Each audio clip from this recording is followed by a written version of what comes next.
Good morning, Vox kids. You came on a good week. This is our last week of the OK, I'm In series. We've done 8 weeks. Can you believe it? I have had so much fun, and I hope you have too.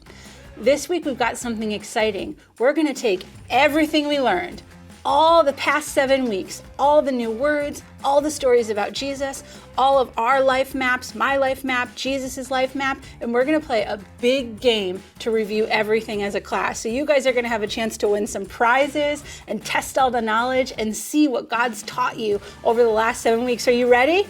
All right, if you're ready, I want to see your thumbs in the air. And one last time. Okay, I'm in. So since I can't be with you this morning, I want to give you guys as much help as you need for this game coming up. So we're going to do a quick review of everything we learned so you guys can be prepared. Are you ready? Okay, so get out your mental pens and pencils and paper and get ready to remember everything I said so you guys can do awesome on your game. So we started OK, I'm In, drawing our life maps. You saw my life map, you saw Jesus's life map, and hopefully you made one too. And a life map is to show who's the closest to us. The word we use to talk about the people closest to us is proximity. I'm going to put it up on the screen. Proximity. Those are the people we spend the most time with. And as our map grows bigger and bigger, we put the people we don't see as often on the outer circles of our map. But the people we have the most proximity with, they go close to the middle. Then week 2, we talked about vulnerability. Being vulnerable. I'll put that right on the screen too. And we learned through the life of Jesus that he chose God the Father and the Holy Spirit to be completely vulnerable with. That means he shared what was happening on the inside, his real thoughts and feelings, and what was happening on the outside. And we learned that we should do the same thing with our closest circles. We should talk to them about everything going on. Not just how we feel on the outside or look on the outside, but how we really feel on the inside too. And then the next week, we learned all about being teachers. And I found out that you guys are some pretty great teachers too. So as I got to teach you about Jesus and his friends healing that little boy who had an evil spirit living inside of him, do you remember that? The disciples couldn't do it, and then Jesus taught them how. Do you remember that story? That's where we learned that Jesus asks us to teach each other about how we can be strong in God. And that's why he puts us in groups of friends, because we all have something to teach each other.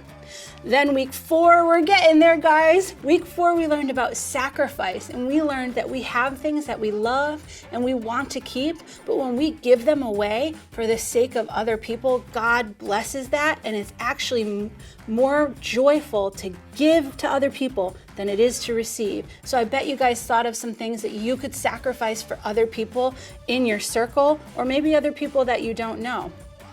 Then week 5, we talked about serving together, a little different than sacrifice. This means an active service that we're doing for other people. So maybe it's cleaning the dishes for your mom one night, or maybe it's picking up the trash or taking your dog for a walk. Those are all acts of service that you can do around the house.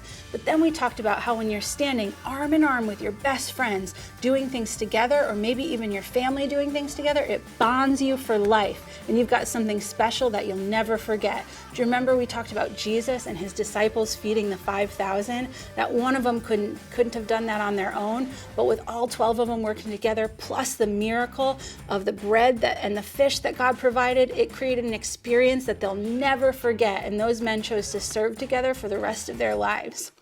And then finally, last week, we learned about boundaries. Remember I had a hula hoop and we looked at our maps and we said we can't fit everybody on our map inside our closest circle. And that's why we choose just a few people to share everything about our lives with, because when we do that, they can take the good things they hear from us and they can share it with other people, and then other people, and then other people. And we learned that through boundaries, that's actually how the message of Jesus is spread across the whole world. We don't share with every single person. We share with a couple, and then they share with a couple, and they share with a couple, and soon enough, the whole world gets to know about Jesus, and you guys get to be a part of that plan.